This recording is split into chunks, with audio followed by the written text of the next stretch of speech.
Hello, audience. A billion shouldn't exist. I feel it necessary to point out that I haven't done the math for my specific proposition of capping how much money people can have. So I don't know the specific number that would be ideal for the limiter. So I'm using 999,999,999. That might not be the best number. But what I can say with almost complete certainty is that $1 billion does not belong in any individual person's bank account. A few potential arguments I've heard against that is it would limit the potential of companies and the economy as a whole. It would take away financial incentive for innovation, that it would lead to further regulations on money making and how much money you can have. And finally, that we should be free to have as much as we want. I intend to address each one of these points directly or indirectly somewhere throughout this video. I'm going to start with a quote from a book called Great Sermons on World Peace, specifically from War, a Public Enemy by Reverend William Edward Biderwolf. Surely no intelligent person can fail to appreciate the horrors of war. The recent World War cost this country alone $52 billion. Figure it up if you can. If you counted 100 every minute of the day and night, you would still have to live 1,040 years to do it. 20 years have passed and the debt is still unpaid. Our children's children will be paying it. That quote is from 1936, and that war is World War I. My grandfather was the children's children. That debt wasn't paid until 2015. Now, this video is not about war. This is just to give an example that has some weight effect that you may have felt. In 2023, the military budget was $857 billion. In 2024, the top 5 richest people in America, maybe the world, in America is what I'm gonna say. The top 5 richest people in America had $856 billion.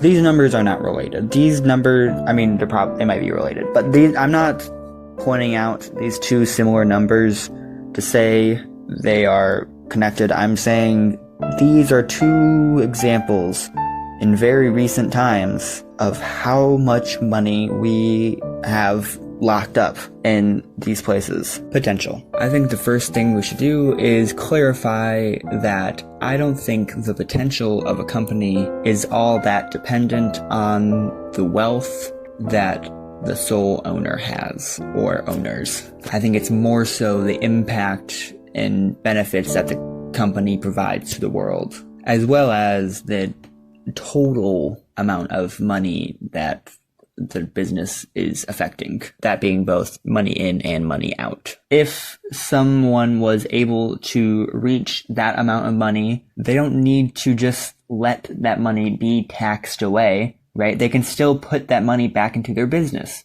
You can pay your workers more, you can invest in the company by more buildings, improving quality, investing in more technology for your company specifically. The money wouldn't just disappear. Though it is worth pointing out that it is much more likely they would try to give that money to family members or have it in offshore accounts or try to find some way to keep that money for themselves. I think those types of things would mostly need to be discovered in real life. We would need the life testing. What specifically are people trying to do? Let the bad people find the loopholes for us.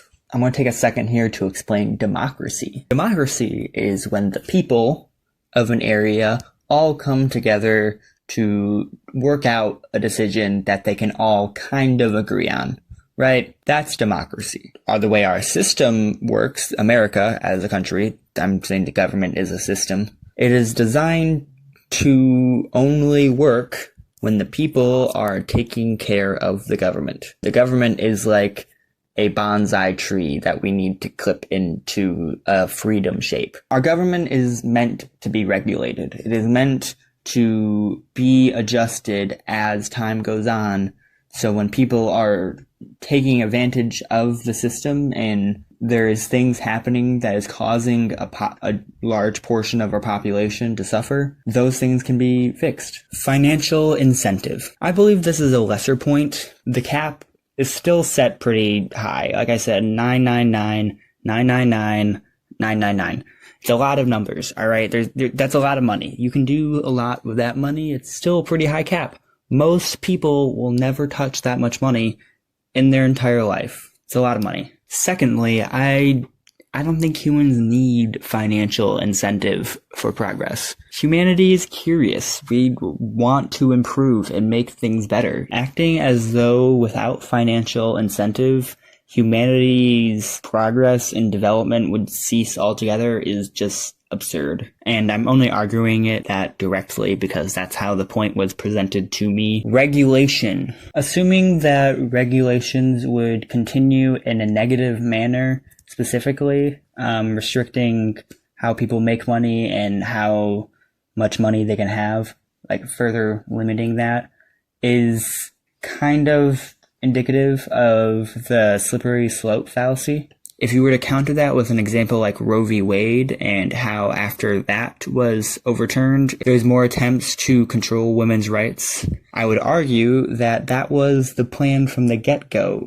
with the people who were pushing for Roe v. Wade to be overturned. So that's not an example of unintended consequences. That's an intended plan. That's what they were going for, is for more things to be restricted. I'm going to touch back on what I said about government and how government and democracy is meant to run. I think rules and regulations need to be added in order for a system to function. It's just how things work. You need to continue to add rules when there are issues discovered. For examples of this, I will use the shot clock in basketball. There was people in the 50s, I believe, who were getting just 1 or 2 points ahead in score, and then they just hold on to the ball, pass it around a little bit, keep it away from the other team for the rest of the game, and they just win. So, obvious solution, you add the shot clock. Some guy did some math to find out the exact amount of time they would need for their shots, roughly each one, and there you have it, 24 seconds. Another example of this is a hockey coach named Roger Nielsen, who was the cause of several rules in hockey. He had the goalie put their stick in front of the goal, blocking it, and then the goalie went off and did other things. See, these people were rule breakers, but they're the good kind. They help you find the issue. They find the loopholes. I see these extreme billionaires as an example of this type of rule breaker. Maybe it's not necessarily wrong, but the system as a whole would be better if it wasn't done. The money would be better off flowing through the rest of the economy. Freedom. This point is harder to argue against, but do we let murderers be free? I know that's kind of a jump.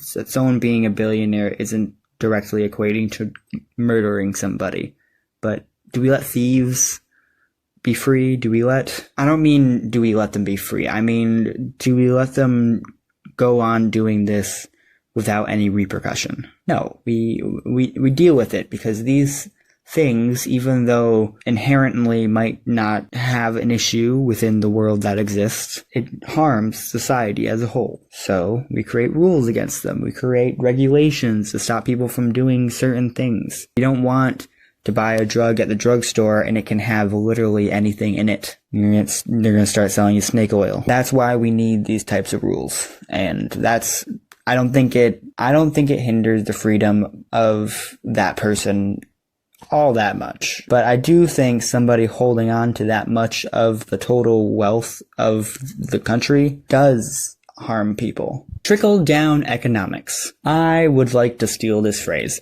I think taxing the billionaires, making that not a thing anymore, taking that money from the top, bring it all the way down to support all the people who are struggling. I think that is more accurately trickle-down economics. In real life, the not economic terminology, water goes up with heat in water vapors. It evaporates. It goes up and up and up. It forms clouds as it builds up, and then it moves to somewhere where it gets denser and colder, and then it falls. I kind of lost the analogy with the cold part. I got stuck in the weather world, but you get what I mean. It goes up, gathers, and then it comes back down. That is why I think a billion shouldn't exist. I hope you have enjoyed. If you have any arguments for why you disagree, or any points that you think I should have brought up, mention them in the comments. I will probably reply to you. Like, subscribe, and go check out my last video. Which side am I putting on? Right here. Go click that thing. It is good. Mars or Christ. It is about war. I'm talking about war. Also subscribe. I make cool stuff, and I would like to have more subscribers. Bye bye now.